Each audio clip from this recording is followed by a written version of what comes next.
आपकी अदालत मध्ये केरळचे गव्हर्नर आरिफ मोहम्मद खान यांच्यावर आरोप आहे की हे मुसलमानांच्या भावनांना दुखावतात। आरिफ साहेब, खूप सारे लोक ज्यांच्यात उलेमा आहेत, मौलाना आहेत, ते म्हणतात की जेव्हा मुस्लिम समाजाकडे कोणी बोट दाखवतं, कोणी सीए बद्दल बोलतं, कोणी यूसीसी बद्दल बोलतं, जे आम्हाला आवडत नाही, त्यावेळी आरिफ साहेब उभे राहतात। पण जेव्हा प्रश्न येतो अन्यायाचा, मी तुम्हाला कोट करतो, उत्तर प्रदेशमध्ये AIMIMचे अध्यक्ष आहेत शौकत अली, ते म्हणतात की जेव्हा मटणाच्या नावावर मुसलमानांची लिंचिंग होते, मुसलमानांच्या प्रदेशात बँकेचं ATM ब्लॅकलिस्ट केलं जातं, दाढी टोपीला टार्गेट केलं जातंय, लिंचिंग अब्दुलचं होतंय, तेव्हा आरिफ साहेब काहीच बोलत नाहीत। तुम्हाला हे ठरवावं लागेल की कुठे नेहमी कोणत्या जागी बोलायचंय आणि कुठल्या वेळी बोलायचंय। हे गरजेचं नाहीये की मी प्रेसमध्ये बोलेन। सामान्य मुसलमान आहे त्याला सुद्धा वाटू लागलं आहे की जसं केरळ स्टोरी बनवली तर आम्हाला टार्गेट करण्यासाठी बनवली, मुसलमानांवर हमला करण्यासाठी बनवली। कमालीचं वातावरण आहे केरळमध्ये। केरळमध्ये कोणी असं नाही म्हणत ही मुस्लिम भाषा आहे, ही हिंदू भाषा आहे। कोणी असं नाही म्हणत की हे मुस्लिम कल्चर आहे, हे हिंदू कल्चर आहे। कोणी हे नाही म्हणत की हे मुस्लिम जेवण आहे, हे हिंदू जेवण आहे। एकसारखा ड्रेस, एकसारखं जेवण, एक प्रकारचं बोलणं। ते वातावरण इतकं चांगलं आहे की खूप साऱ्या ताकदी आहेत ज्यांना वाटतं की हे वातावरण डिस्टर्ब व्हावं। सतत प्रयत्न केले जात आहेत काही वर्षापासून। तुम्हाला आठवत असेल काही वर्षापूर्वी एका ख्रिश्चन प्रोफेसरचे हात कापले दोन्ही। ह्या ज्या घटना आहेत याची काळजी तर वाटलीच पाहिजे। एकाही निरागस माणसाचा ज्या माणसाने काही गुन्हा नाही केलाय आणि जर काही गुन्हा केला असेल तर त्याच्या विरुद्ध कारवाईचा अधिकार फक्त ऑथॉरिटीजना आहे, प्रायव्हेट इंडिव्हिज्युअलला नाहीये। त्यावर आपण चिंता व्यक्त केलीच पाहिजे। पण त्यापेक्षा मोठी चिंता जी आहे ती ही आहे की आपल्याला पब्लिकमध्ये आपल्या देशाची वाटणी झाली आहे 1947 मध्ये। आपल्या आठवणी अजून एकदम पूर्णपणे संपलेल्या नाहीयेत। एक मोठी जखम आहे। या जखमेवर आपल्याला अशी भाषा वापरली पाहिजे, अशा प्रकारे काम केलं पाहिजे ज्यामुळे या जखमेवर मलम लावलं जाईल। तसं न करता पुन्हा पुन्हा आपण असं काही बोलू की ज्यामुळे ती जखम पुन्हा ओली होईल। यांनी तर 1986 मध्ये म्हटलं की भावना 1986 मध्ये पुन्हा त्या जखमांना ओलं केलं। म्हणाले की भावनांना ठेच लागते जेव्हा कोणी म्हणतं की मदरसे बंद केले पाहिजेत। खरं हे झालं की मोठ्या संख्येने मदरसे बंद केले गेले। UP मध्ये म्हटलं गेलं की मदरशांचा सर्वे करायला हवा। पूर्ण जगात मी तुम्हाला सांगतो, या अरब देशांना धरून जितके मोठे मदरसे हिंदुस्थानात आहेत तेवढे मोठे मदरसे कुठल्या अरब देशात सुद्धा नाहीत। देवबंद आहे, नदमा आहे, बरेलीमध्ये आहे मदरसा, एवढे मोठे मदरसे तर मुस्लिम देशात सुद्धा नाहीत। तुम्ही जरा तिथे तुम्ही याच मदरशांना सांगा की तुम्ही तुमचं युनिट तिथे स्थापन करण्याचा प्रयत्न करा, परवानगी मिळेल? नाही मिळणार। हिंदुस्थानमध्ये तर पूर्ण परवानगी आहे प्रत्येकाला। फक्त इतकंच आहे की तुम्ही कायद्याच्या अंतर्गत राहून जे करता ते करा। ओवैसी साहेबांनी एक गोष्ट सांगितली, ते म्हणाले की या मदरशांनी देशाच्या स्वातंत्र्यात खूप मोठा रोल प्ले केला, हिंदुस्थानला स्वातंत्र्य दिलं। आज यांच्याकडे संशयाच्या नजरेने बघितलं जातं की इथे दहशतवाद शिकवला जातो, शिकला जातो। मला माहिती नाही कोण त्याला बघतं, पण इतकं मला नक्की माहीत आहे, जे नाव, मी तर नाव घेत नाही कोणाचं, पण इतकं मला माहीत आहे की ज्यांचं तुम्ही नाव घेताय त्यांचा संबंध ज्या संस्थेची आहे। पूर्ण देश 15 ऑगस्ट 1947ला स्वतंत्र झाला आणि हैदराबादला स्वतंत्र होण्यासाठी अजून 13 महिने लागले। कोणामुळे? या संस्थेमुळे। आणि या संस्थेचे जे फाउंडर होते आसिफ रिझवी, जरा इतिहास वाचा, काय काय नाही झालं त्या 13 महिन्यांमध्ये।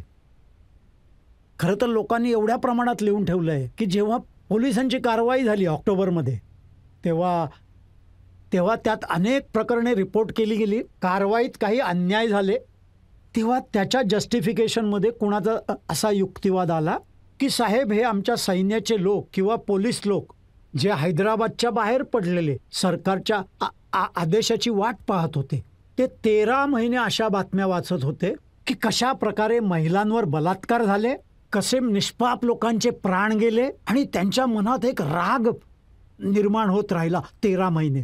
ही गोष्ट इतिहासात लिहिलेली आहे. कोण जबाबदार होतं त्यासाठी?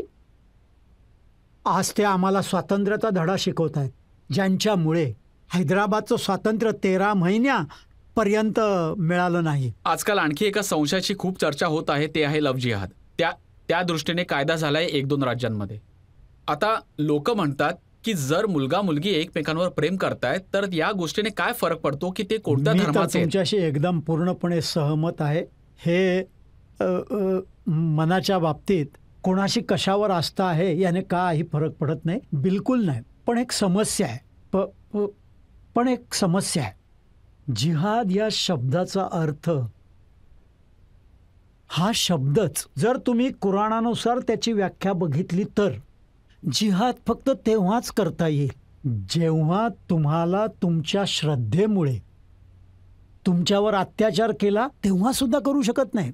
जेव्हा तुम्हाला तुमचं घर सोडण्यासाठी जबरदस्ती केली जाईल आणि त्यावेळी सुद्धा नाही. पण त्यानंतर तुम्ही घर सोडून गेलात आणि तुम्ही या परिस्थितीत आहात की तुम्ही उत्तर देऊ शकता.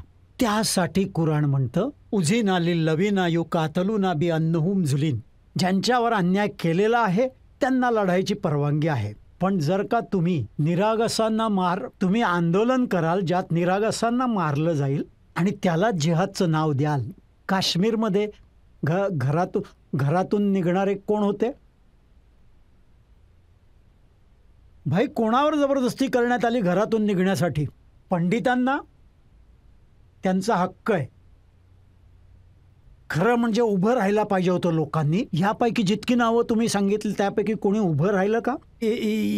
यांना बेघर केलं जाते काश्मीरमधून. कुराणानुसार सर्वात मोठा गुन्हा ज्याच्या विरुद्ध व्यक्तीला शस्त्र उचलण्याची परवानगी आहे ती म्हणजे त्याच्या श्रद्धेच्यामुळे त्याच्यावर अत्याचार करून त्याला मजबूर करायचं की तो आपलं घर सोडून जाईल. काश्मीरी पंडितांना कशाच्या आधारावर घर सोडण्यास भाग पाडलं गेलं? कारण की त्यांची श्रद्धा वेगळी होती. कोण करणार होते? ज्यांना कुणालाही मारायला मागे पुढे पाहत नाहीत. कुणालाही त्यांची ही जी सेपरेटिस्ट ऑर्गनायझेशन आहे त्यांच्या लीडरला सुद्धा मारलं. काही वाटत नाही. पण ते स्वतःला काय म्हणवतात? मारेकरी स्वतःला मुजाहिद म्हणवतात. जेव्हा खुन्याला तुम्ही स्वतःला मुजाहिद म्हणवण्याची परवानगी देता तेव्हा जिहादची कुराणातील जी व्याख्या आहे ती तर तुम्ही डिस्ट्रॉट करण्याची परवानगी दिली. जेव्हा तुम्ही परवानगी दिली तर कुठेतरी कोणी दुसऱ्याने त्याचा गैरवापर केला असेल. जर त्याच वेळी तुम्ही उभे राहिला असता आणि त्याच्या विरोधात बोलला असता तर कदाचित ही टर्म आली नसती. पण आजच्या जगात गोहत्येच्या नावावर जी लिंचिंग होते, कोणालाही हे सांगून तुम्ही गायीला कापणार आहात त्याला मॉब लिंच करेल, जीवे मारून टाकेल, अशा घटना तर नक्कीच इमोशन्स तयार करतील. मी राग तुम्हाला एक जन्माला प्रश्न येतो. विचारतो. या देशाची लोकसंख्या किती आहे? आता तर 140 करोड झाली आहे. 140 करोड. किती घटना आहेत लिंचिंगच्या? म्हणजे कंडेमनेबल आहे. त्यांची जितकी निंदा केली जाईल तेवढी कमी आहे. पण किती घटना आहेत 140 करोड लोकसंख्या असलेल्या देशामध्ये? मी तुमच्या समोर बसलेलो आहे आणि तिथे त्या जज साहेब आहेत ना, त्या जामियाच्या व्हाईस चान्सलर आहेत. 1990 मध्ये आणि त्याआधी 4 अटेम्प्ट झाले. 1990 मध्ये प्रोफेसर मुशीर उल हक साहेब जे काश्मीर युनिव्हर्सिटीचे व्हाईस चान्सलर होते त्यांची आतंकवाद्यांनी हत्या केली. मी त्यांच्या प्रेतयात्रेत सहभागी होण्यासाठी गेलो. आणि कब्रस्तानात शिरण्याआधी माझ्या डोक्यावर लोखंडी रॉडने हल्ला केला गेला. आणि तुम्हाला तर माहिती आहे, तुम्ही आला होतात मला बघायला. ऑल इंडिया इन्स्टिट्यूटवाल्यांनी सांगितलं की 10 मिनिटं आणखी उशीर झाला असता हॉस्पिटलमध्ये आणायला तर काही वेगळं घडलं असतं. तर जे लोक हिंसेच्या संस्कृतीला पाठिंबा देत आहेत ते जबाबदार नाही आहेत या घटनेसाठी. जी रिॲक्शन तयार होते त्यांच्या भाषणामुळे, त्यांच्या कामामुळे ते हिंसेच्या संस्कृतीला पाठिंबा देत आहेत की नाही देत आहेत? मी स्वतः भोगलेलं आहे बाबा. मी कसं एक पण निरागस माणसाला जर मारलं जाईल आणि ते सुद्धा जर तो गुन्हेगार असेल तरीही प्रायव्हेट माणसाला तर कोणालाही हक्कच नाही. फक्त आणि फक्त सरकार आणि कायद्याला अधिकार आहे कारवाई करण्याचा. मी कधीही त्या लोकांना सहानुभूती देऊ शकत नाही. पण गुन्हेगारांविरुद्ध कारवाई झाली का नाही प्रश्न हा विचारायचा आहे. गुन्हेगारांविरुद्ध कारवाई झाली, जे कोणी लिंचिंगमध्ये सहभागी होते त्यांच्या विरुद्ध कारवाई झाली, ते पण केस नाहीये ज्याच्यात कारवाई नाही झाली. त्यामुळे प्रश्न विचारायचा हा नाही होऊ शकतं की लिंचिंग झाली. प्रश्न हा होऊ शकतो की का कोणी लिंचिंग करणाऱ्याला मोकळं सोडलं गेलंय? नाही, कारवाई झाली. जर कोणी रस्त्यावर नमाज पडतात असेल तर त्याच्यावर केस होते सर. पण जर कोणी ट्रेनमध्ये भजन किंवा कीर्तन करत असेल त्यांच्यावर कारवाई नाही होत. तुमचं काय मत आहे? माझा असा विश्वास आहे की काही दिवसांपर्यंत रस्त्यावरील लोक नमाज अदा करत होते. मी स्वतः अदा केली आहे ग्रीन पार्क मशिदी बाहेर. कारण ईद आणि बकरा ईदच्या निमित्ताने मशिदीमध्ये फारशी जागा नसते. पण आम्ही ह्या गोष्टीलाही नाकारू शकत नाही की जे लोक येत जात असतात त्यांना त्रास होऊ शकतो. मग हा मार्ग काढण्यात आला. याच्या आधी कोणाचा आक्षेप सुरू होण्यापूर्वीच आधीच असा मार्ग काढण्यात आला की एका वेळेऐवजी 2दा किंवा 3दा सुद्धा नमाज अदा करता येईल. आणि ह्या दोन्ही गोष्टींपैकी एक ती पब्लिक प्लेस आहे आणि एक ही ट्रेनमध्ये कोणी भजन केलं तर ट्रेनमध्ये समजा एखादी व्यक्ती नमाज अदा, मी खूप लोकांना नमाज अदा करताना पाहिलंय.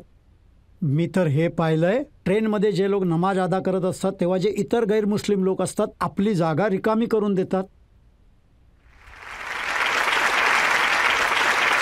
मी तर कधी नाही पाहिलं कोणाला की मी स्वतः पाहिलंय. मी इतर कोणाबद्दल नाही सांगत आहे, मी स्वतः बघितलंय ट्रेनमध्ये बऱ्याच लोकांना नमाज अदा करताना. आणि मला हे पण माहिती आहे की इथेच दिल्लीपासून जास्तीत जास्त 120 किलोमीटरच्या अंतरावर मार्केट आहे. एक छोटंसं टाऊन आहे, मार्केट आहे. मार्केटच्या मागे मंदिर आहे. मशीद थोडी दूर आहे.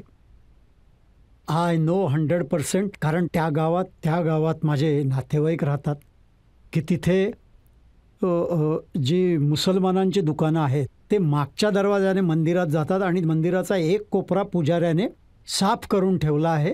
ते तिथे जाऊन नमाज अदा करतात. भाई, मौलाना रोमीचा एक शेर आहे का, तू वराये वस्ल करदा नामदी ने बराये फसल करदा नामदी. आपण इथे जमिनीवर आहोत कारण आपल्या सगळ्यांना प्रेम, बंधुभाव, माया एकमेकांना जोडते.